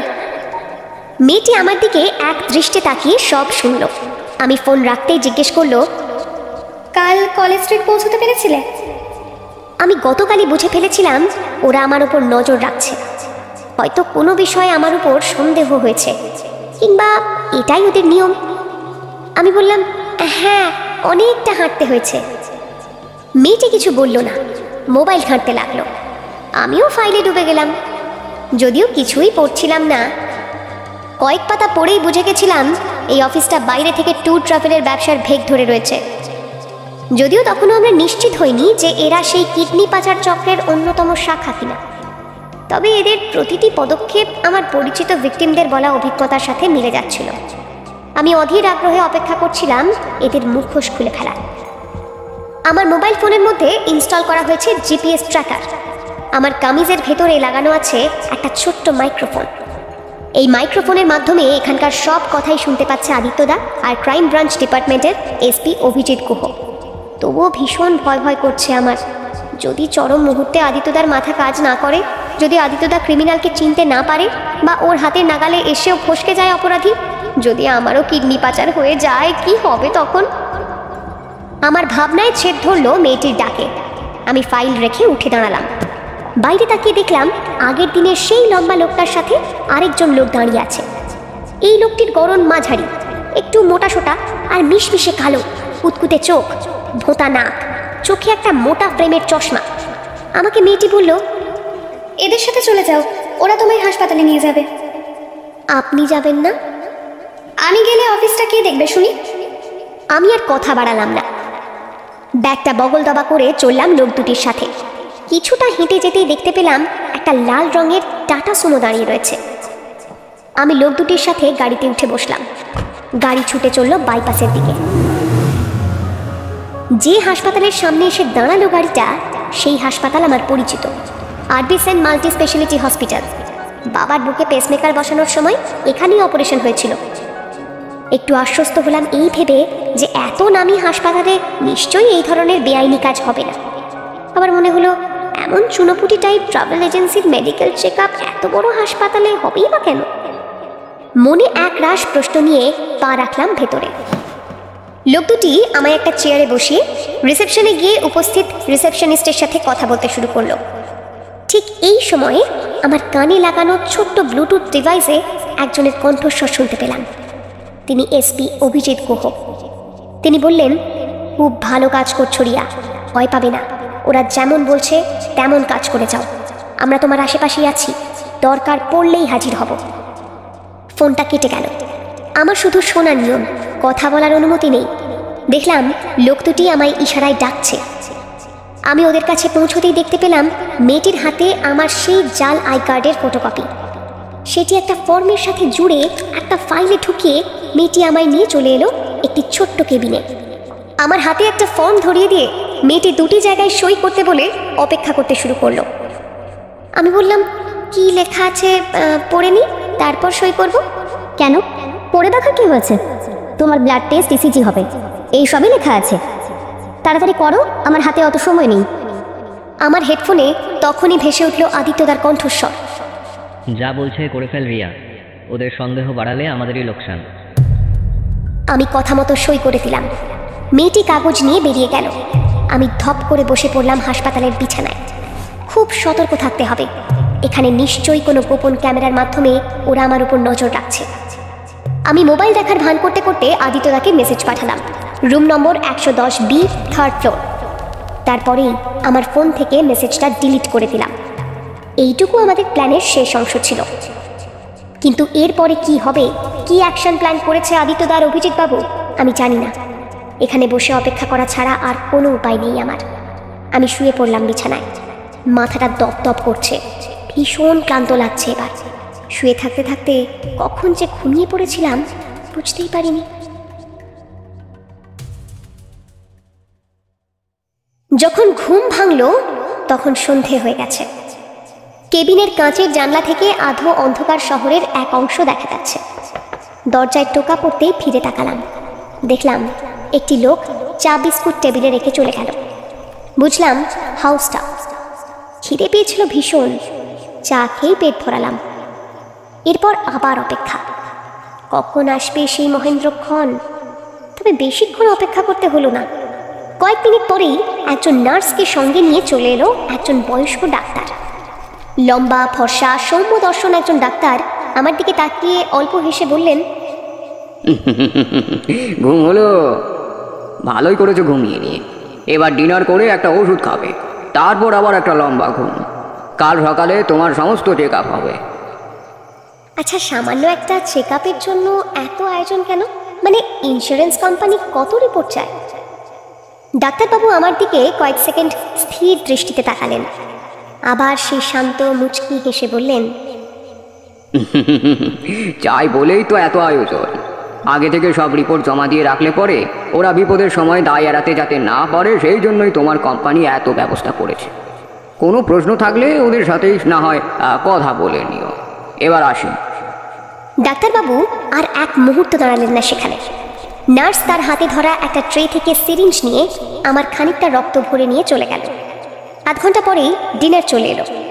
উত্তেজনা আর উদ্বেগের তাড়নায় চাগার দেওয়া খিদেটাও মরে গেছে। কি হবে কাল? কি হতে চলেছে আমার সাথে? যদি খারাপ কিছু হয়ে যায়? আদিত্য দাদু এখনো যোগাযোগ করলো না আমার সাথে। রাগ, ভয়, টেনশন সব মিলিয়ে এসির মধ্যেও ঘামতে শুরু করলাম আমি।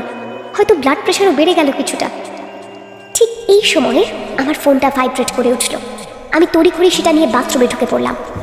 ঘরের মধ্যে গোপন ক্যামেরা থাকলেও হয়তো বাথরুমে থাকবে না। দেখলাম আদিত্যদার ফোন। কল রিসিভ করে খুব নিচু স্বরে বললাম, আদিত্যদা কোথায় তুই? প্ল্যান কি? আদিত্যদা কাঁপা স্বরে বলল, আমি জানি না। জানি না মানে? মানে আমি ভেসে গেছি। কি বলছিস? স্পষ্ট করে বল। শোন, তুই অভিজিৎ স্যারের সাথে যোগাযোগ কর, আমি দেখছি কি করতে পারি। কল কেটে গেল। আমি অকুল পাথারে পড়লাম। কি করব কিছুই বুঝতে পারছিলাম না। টেনশনের চোটে হাত পা কাঁপতে শুরু করলো। ঘেমে গেলাম। ফোনটা ব্যাগের একটা গোপন খোপে ঢুকিয়ে বেডের উপর বসলাম। কি করব বুঝে উঠতে পারছিলাম না। মাথা ঘুরতে শুরু করলো। নার্সকে ডাকার বেলটা যেন নিজের অজান্তেই চেপে ধরলাম। তারপর আমার চোখের সামনে অন্ধকার নেমে এলো।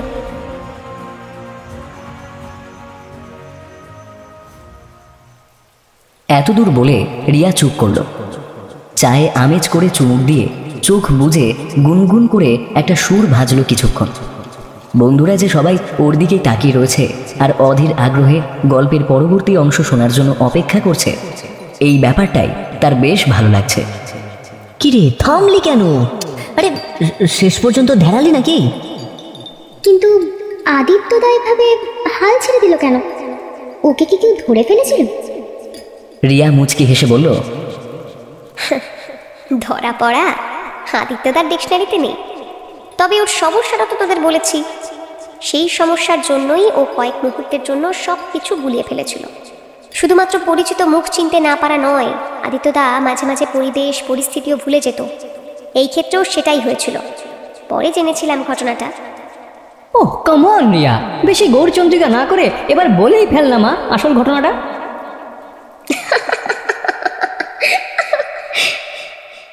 আমি হাসপাতালে ভর্তি হওয়ার পরেই আদিত্যদাও পেশেন্ট হিসেবে ভর্তি হয়ে গেল ওই একই হাসপাতালে। সমস্যা পেটে অসহ্য ব্যথা আর গা বমি। বলাই বাহুল্য, এইসব হাসপাতাল তো ছোটখাটো যে কোনো অসুস্থতায় রোগীকে ভর্তি করে নিয়ে লাখখানেক টাকা বিল ধরিয়ে দিতে সিদ্ধহস্ত। তাই সামান্য অসুখে যে ওরা আদিত্যদাকে ভর্তি করে নেবে সেটা জানাই ছিল। আদিত্যদাকে রাখা হলো 5 তলার একটা জেনারেল ওয়ার্ডে। জনা 5 রোগীও ছিল সেখানে। আদিত্যদার অভিজিৎ স্যারের সাথে সমস্ত কথা হয়েই ছিল। সেই অনুযায়ী সমস্ত প্ল্যান এগোচ্ছিল। সমস্যা ঘটল দুপুরবেলা। আদিত্যদা আচমকা বিছানা থেকে উঠে গটগট করে হাঁটা লাগালো বাইরের দিকে। সিকিউরিটি ছুটে এলো হাউস স্টাফ, নার্স। কিন্তু আদিত্যদা এখানে থাকতেই নারায়। ও আসলে ভুলেই গেছে কেন, কিসের উদ্দেশ্যে ও এখানে এসেছিল। ও ভুলেই গেছে আমিও চরম বিপদ কাঁধে নিয়ে ভর্তি হয়ে আছি ওই একই হাসপাতালে। ওর কোনো আচরণের এক চুল এদিক ওদিক হলে আমার মাথায় খাড়া নেমে আসবে। অবশেষে অনেক বুঝিয়ে সুঝিয়ে প্রায় জোর করে ওকে আলাদা একটা রুমে এনে রাখা হলো। বাইরে থেকে সব বন্ধ করে দেওয়া হলো দরজা। আদিত্যদার পেশেন্ট পার্টি হিসেবে যে সেজে এসেছিল সে ছিল পুলিশের লোক। হাসপাতাল কর্তৃপক্ষ তাকেই ধরে নিয়ে এলো আদিত্যদাকে বোঝানোর জন্য। কিন্তু আনলে কি হবে, আদিত্যদা তো তাকেও ভুলে গেছে।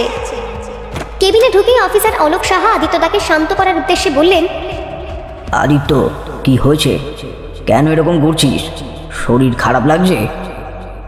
আদিত্যদা তাকে দু হাতে ঠেলে সরিয়ে দিয়ে বলে উঠল, কে আপনি? আমায় এখানে কেন আনা হয়েছে? আমি এক্ষুনি পুলিশে ফোন করব। আমায় জোর করে আটকে রাখা হয়েছে এখানে। অলোকবাবু তো পড়লেন মহা ফ্যাসাদে। আদিত্যদার যে একটা মানসিক রোগ আছে তা তো উনি জানেন না। উনি বুঝতেই পারছেন না আদিত্যদা কেন এরকম করছে। এসব তো প্ল্যানে ছিল না। ডাক্তার, কম্পাউন্ডার তার দিকে ফ্যাল ফ্যাল করে চেয়ে রইল। উনি অল্প হেসে বললেন, আপনারা কিছুক্ষণের জন্য একটু বাইরে যান, আমি দেখছি কি করা যায়। তারা সকলে বেরিয়ে গেলে অলোক সাহা ঝটপট দরজা বন্ধ করতেই সতর্ক হয়ে গেল আদিত্যদা। ওর মনে হলো ওকে কোনো বিশাল ঝামেলায় ফাঁসিয়ে দেওয়ার চক্রান্ত চলছে। এক মুহূর্ত দেরি না করে সে সজোরে একটা ঘুষি চালিয়ে দিল অলোকবাবুর নাক লক্ষ্য করে। অলোক সাহার নাক থেকে গল গল করে রক্ত বেরোতে শুরু করলো। সে নাক চেপে মেঝেতেই বসে পড়ল। আদিত্যদা এগিয়ে গেল দরজার দিকে। ঠিক সেই মুহূর্তে অলোকবাবু আদিত্যদার পা চেপে ধরে তাকে মেঝেতে ফেলে দিল। আদিত্যদাকে কিছুতেই বাগে আনা যাচ্ছে না।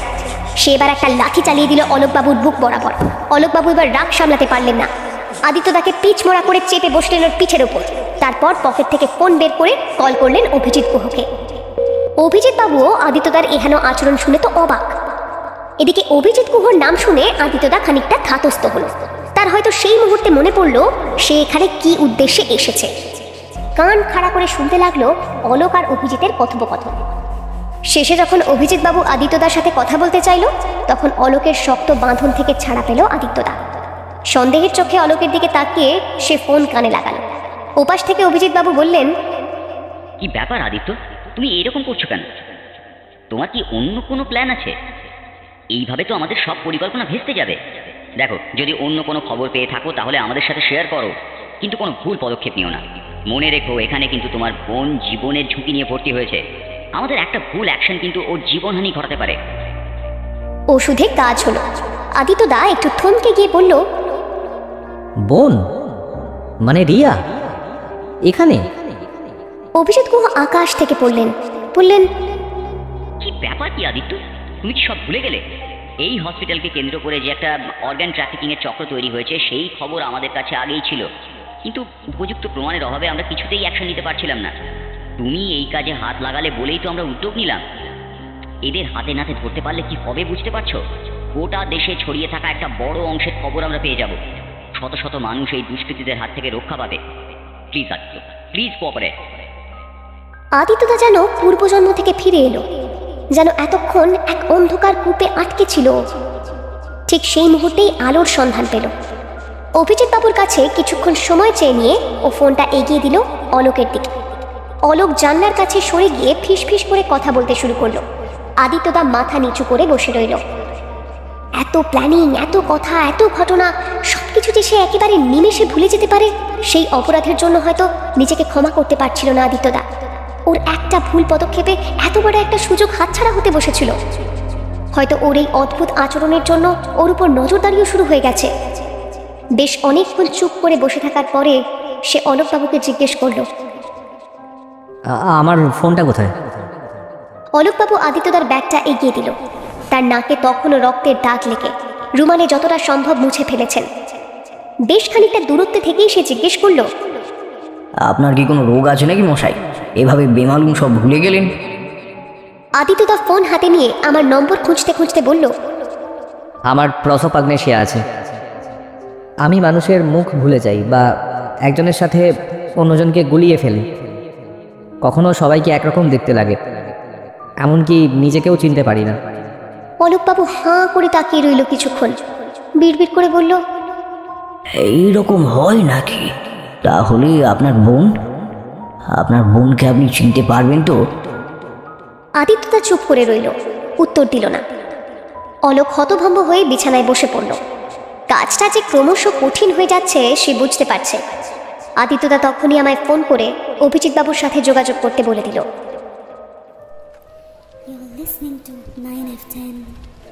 আমায় ফোন করার কয়েক মিনিটের মাথায় আদিত্যদার কেবিনের দরজায় টোকা পড়ল।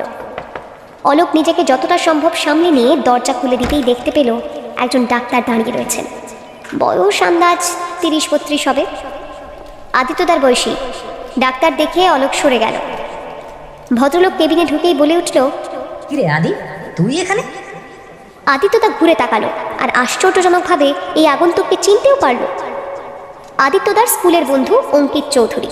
ক্লাস 12-এ পরে অঙ্কিত মেডিকেলে চান্স পেয়ে গেল আর আদিত্যদা জার্নালিজম নিয়ে পড়তে শুরু করলো। তাই দুজনের রাস্তাও গেল দুটি ভিন্ন দিকে বেঁকে, কিন্তু একসময় ওরা দুজনে বন্ধু ছিল। অঙ্কিতকে দেখে আদিত্যদা উৎফুল্ল হয়ে বলে উঠল, অঙ্কিত, তুই এখানে? আর কিভাবে জানলি আমি এখানে আছি? অঙ্কিত একটা চেয়ার টেনে বসে পড়ল, বলল, নতুন পেশেন্টদের রেকর্ড দেখছিলাম একটা বিশেষ কারণে, তখনই তোর নামটা চোখে পড়লো। খোঁজ নিয়ে ওয়ার্ডে গেলাম, সেখানে বললো তোকে কেবিনে শিফট করা হয়েছে। কি হয়েছে তোর? আদিত্যদা আর অলোক মনে মনে প্রমাদ গুনল। হাসপাতালের অন্দরমহলে যে এভাবে পরিচিত মানুষের দেখা হয়ে যাবে সেটা ওরা কেউই আশা করেনি। আর এটা তদন্তের পক্ষে খুব একটা ভালোও নয়। অনেক বাধার সম্মুখীন হতে পারে ওরা। আদিত্যদা কোনো ভনিতা না করেই বলল, পেটে অসহ্য ব্যথা রে, মনে হচ্ছে বড় কিছু হয়েছে। কোনো চাপ নেই বস, আমাদের কাছে যখন এসেছিস তখন একদম সুস্থ হয়ে বাড়ি ফিরবি, কোনো ডক্টর দেখেছেন? এখনো কোনো ডাক্তারের আন্ডারে রাখা হয়নি, জেনারেল চেক আপ হয়েছে, টেস্ট করা হবে তারপর। বেশ, আমার নাম্বারটা রাখ, কোনো ডক্টরের আন্ডারে পড়লে আমায় জানাস, আমি পার্সোনালি রেকমেন্ড করে দেবো। এখন আসি, রাউন্ডে যেতে হবে।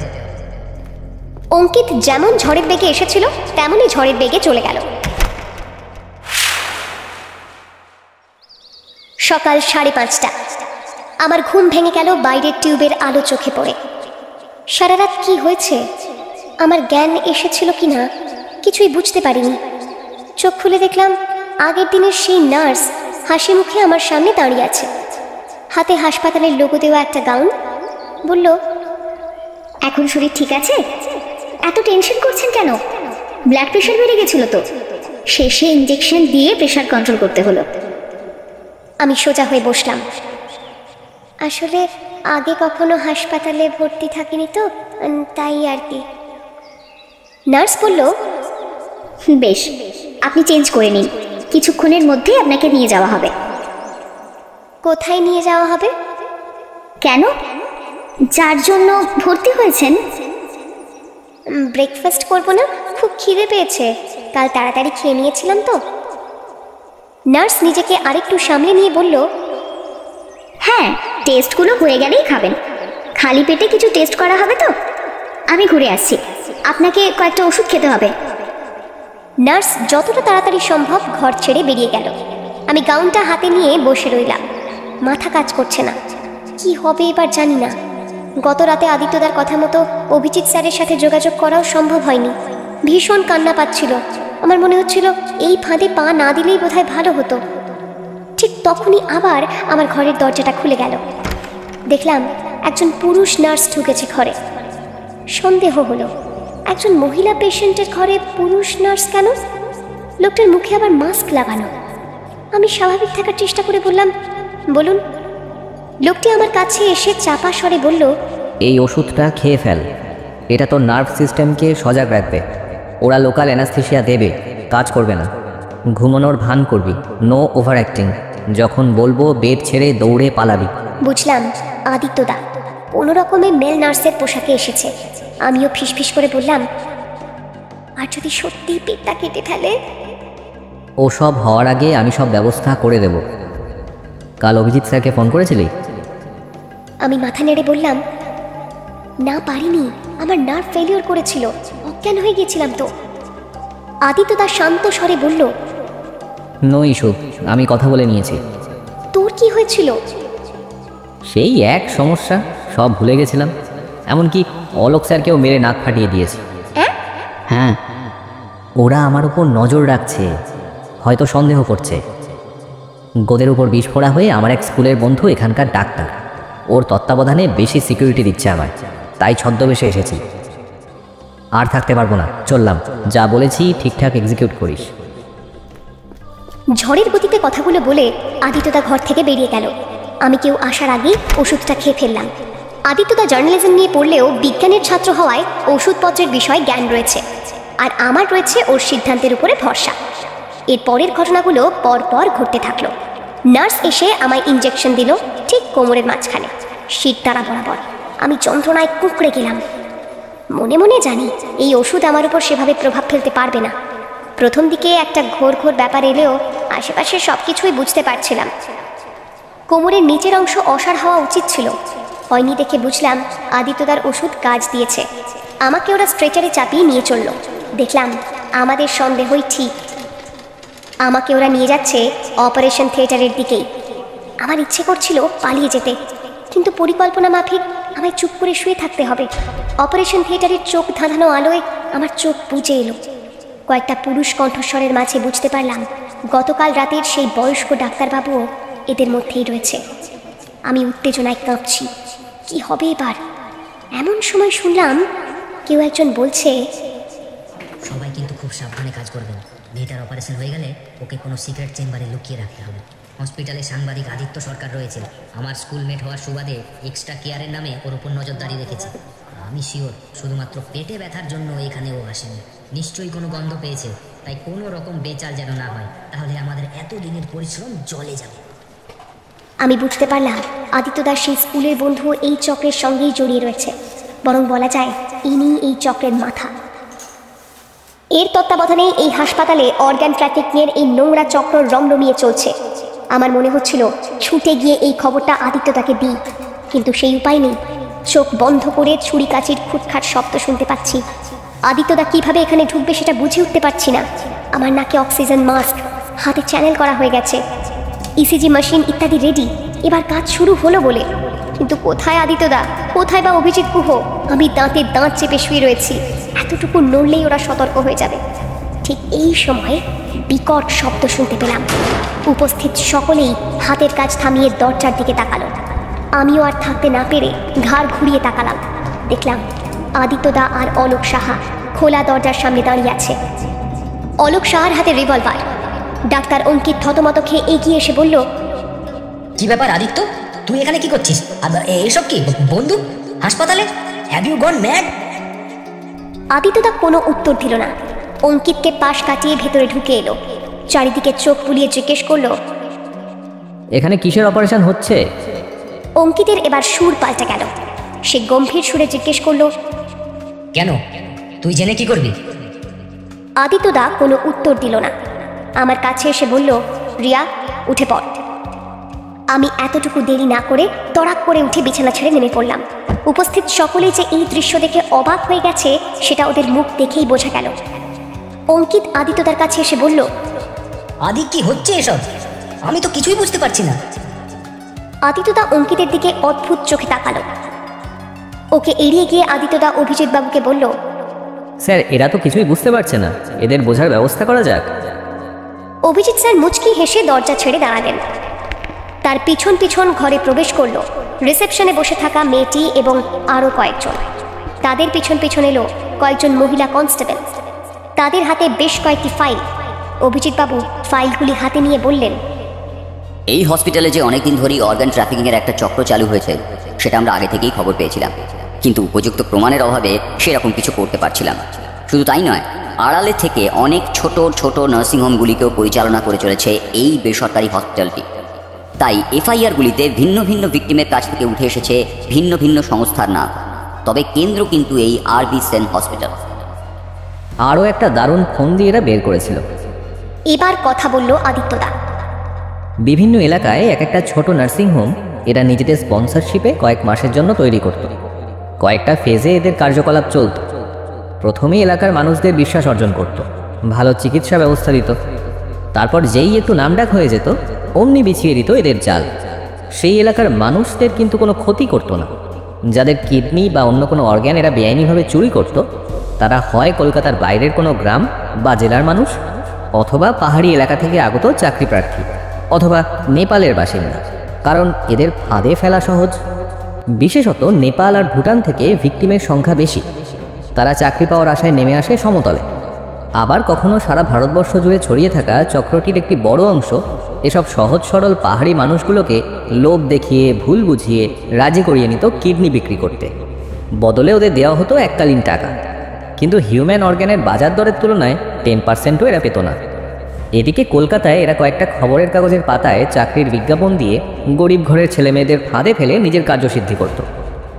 যে সমস্ত ছোট নার্সিংহোম ব্যাঙের ছাতার মতো মাথাচাড়া দিয়েছিল এদের বদান্যতায়, তারা মেডিকেল টেস্টের নামে কাজ হাসিল করে অসুস্থ মানুষগুলোকে কুকুর বেড়ালের মতো রাস্তায় ফেলে দিত। তারপর যখন পুলিশ কেস তদন্ত শুরু হতো ততক্ষণে এরা তল্পিতল্পা গুটিয়ে হাওয়া। আরও এরকম অনেক উদাহরণ রয়েছে, আরও অনেক ফন্দি ফিকির রয়েছে। সব কিছুর মূলে এই একটা হাসপাতাল। আর কলকাতার এই চক্রটা যে চালাচ্ছে সে আর কেউ নয়, প্রখ্যাত ডাক্তার এবং আরবি সেন মাল্টি স্পেশালিটি হসপিটালের কর্ণধার ডক্টর বিশ্বরূপ সেন এবং তার বিশ্বস্ত চাকর অঙ্কিত চৌধুরী। কি তাই তো? এক টানা কথাগুলো বলে আদিত্যদা অঙ্কিতের দিকে ফিরে জিজ্ঞাসা করল। অঙ্কিতের মুখ লাল হয়ে গেল। সে গম্ভীরভাবে বলল, এসবের কোনো প্রমাণ আছে তোর কাছে? মিথ্যে অ্যালিগেশন এসব। আর আমি তোর বন্ধু আদি, তুই আমার নামে এসব বলতে পারছিস? হ্যাঁ। আদিত্যদা ঘোলাটে চোখে তাকায়, তারপর পাত্তা না দিয়ে বলে, প্রমাণ যে দেওয়ার সে দিয়েছে। ওই যে ফাইলগুলো, ওখানে স্পষ্ট করে উল্লেখ আছে প্রত্যেকটা সংস্থার নাম যারা এখানে ভিকটিম নিয়ে এসে কমিশন পেয়েছে। আর সেই সমস্ত সংস্থা যাদের কাছে এই হাসপাতাল কিডনি পাচার করেছে, ব্ল্যাকে বিক্রি করেছে, আর প্রত্যেকটায় রয়েছে ডক্টর অঙ্কিত চৌধুরীর স্বাক্ষর। পোর খাওয়া ব্যবসায়ী ডাক্তার বিশ্বরূপ সেন নিজে মাঠে না নেমে সৈনিককে নামিয়ে দিয়েছেন। তবু পাপ তো আর বাপকে ছাড়ে না, ধরা একদিন পড়তেই হতো। এতদূর বলে আদিত্যদা থামল। অভিজিৎ গুহ বললেন, আদিত্য যখন আমার কাছে সাহায্য চাইতে এলো আমি সঙ্গে সঙ্গে রাজি হয়ে গেলাম। এই সুযোগটাই তো এতদিন ধরে খুঁজছিলাম, এমন একটা ঘটনা যার সূত্র ধরে আমরা কালপ্রিটদের হাতে নাতে ধরে ফেলতে পারবো। আদিত্য আর রিয়ার পাতা ফাঁদে এত সহজেই ধরা দিয়ে ফেলবে এত বড় একটা গ্যাং, সেটা আমরা ভাবতেই পারি।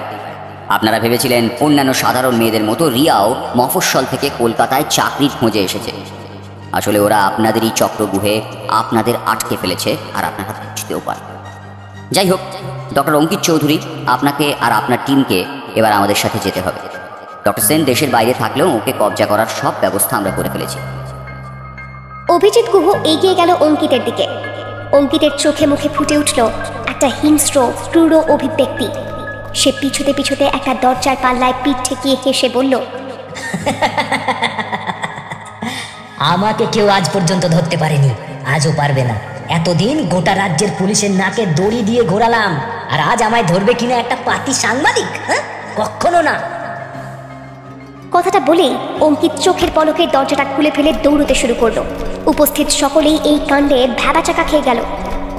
এমনকি অঙ্কিতের টিম মেম্বাররাও হয়তো ভাবতে পারেনি তাদের এভাবে বিপদে ফেলে অঙ্কিত পালিয়ে যাবে। কিন্তু কারোর কিছু বোঝার আগেই আদিত্যদাও অঙ্কিতের পিছনে ধাওয়া করলো। করিডোর ধরে বেশ কিছুটা গেলেই এই হাসপাতালের একেবারে পিছনের দিকে চলে আসা যায়। দেখেই বোঝা যাচ্ছে বেআইনি কাজকর্মের জন্যই বানানো হয়েছে চোরাপথ। অঙ্কিতের জন্য একটা গাড়ি আগে থেকেই অপেক্ষা করছিল বাইরে। পিছনের দরজা খুলে সে গাড়িতে উঠে যাওয়ার ঠিক আগের মুহূর্তেই আদিত্যদা পিছন থেকে ওর কলার চেপে ধরে হিড় হিড় করে টানতে টানতে নিয়ে এলো বাইরে। এতখানি দৌড়ে অঙ্কিত হাঁপিয়ে গেছে, বোঝাই যাচ্ছে অনভ্যাসের ফল। আদিত্যদা 1 সেকেন্ড অপেক্ষা না করে একটা ঘুষি বসিয়ে দিল ওর মুখ লক্ষ্য করে। অঙ্কিত মুখ চেপে মাটিতে শুয়ে পড়ল। গাড়ি থেকে নেমে এলো অঙ্কিতের ড্রাইভার। পিছন দিক থেকে আদিত্যদাকে পিচ মোড়া করে চেপে ধরল। অঙ্কিত উঠে দাঁড়িয়ে আদিত্যদার পেটে কষিয়ে মারল একটা লাথি। আদিত্যদার যন্ত্রণায় কুঁকড়ে গিয়ে হাঁটু মুড়ে বসে পড়ল। অঙ্কিত দাঁতে দাঁত পিষে বলল, টাকার জন্য আমি সব কিছু করতে পারি রে আদি, সব কিছু। অনেক কাঠখড় পুড়িয়ে এই প্রফেশনে এসেছি, অনেক দারিদ্রতা দেখেছি, অনেক কষ্টের সময় পার করে এসেছি, বুঝলি? আর কখনো টাকার অভাব আমার জীবনে হবে না। প্রচুর প্রচুর টাকার মালিক হব আমি, প্রচুর টাকা। আর আমার পায়ের তলায় পড়ে থাকবে তোদের মতো আদর্শবাদী বোকা মানুষের দল। অঙ্কিত পকেট থেকে একটা রিভলভার বের করে আদিত্যদার মাথায় ঠেকালো। আদিত্যদা হাসলো। একটুও দমে না গিয়ে মাথা তুলে বলল, আমার একটা রোগ আছে জানেন তো ডক্টর চৌধুরী, আমি চেনা মানুষের মুখ ভুলে যাই। আপনি নাকি একসময় আমার বন্ধু ছিলেন, হতে পারে, আমার এই মুহূর্তে মনে পড়ছে না। কিন্তু আমি খুশি যে এইরকম একটা অমানুষকে আমি ভুলে গেছি। অঙ্কিতের মুখের রেখাগুলি আরো হিংস্র হয়ে গেল। সে ট্রিগার টেপার ঠিক আগের মুহূর্তে গর্জে উঠল আরেকটা রিভলভার। হাসপাতালের পিছনের দরজায় দাঁড়িয়ে রয়েছেন অফিসার অভিজিৎ গুহ। তার বন্দুকের গুলিতে আহত হয়ে মাটিতে অজ্ঞান হয়ে পড়ে গেছে অঙ্কিত চৌধুরী। অন্যান্য 2 জন কনস্টেবল আটক করেছে অঙ্কিতের ড্রাইভারকে। আদিত্যদার কাছে দৌড়ে গেলাম আমি। আদিত্যদা হাসি মুখে আমার পিঠ চাপড়ে দিয়ে বলল, শাবাশ তোপসে।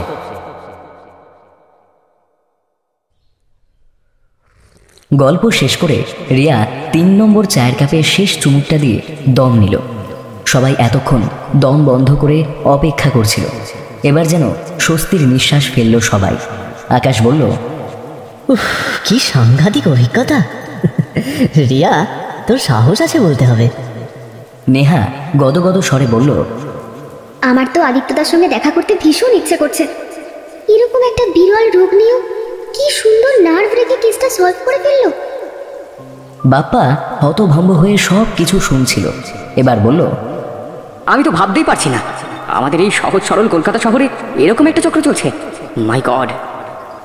তমগ্ন বলল, এই রিয়া, আমার একটা প্রশ্ন আছে। তোদের প্রথম ফোনটা কে করেছিল? মানে ওই যে রজনী সেন রোডের ব্যাপারে যে জানালো, সে কে?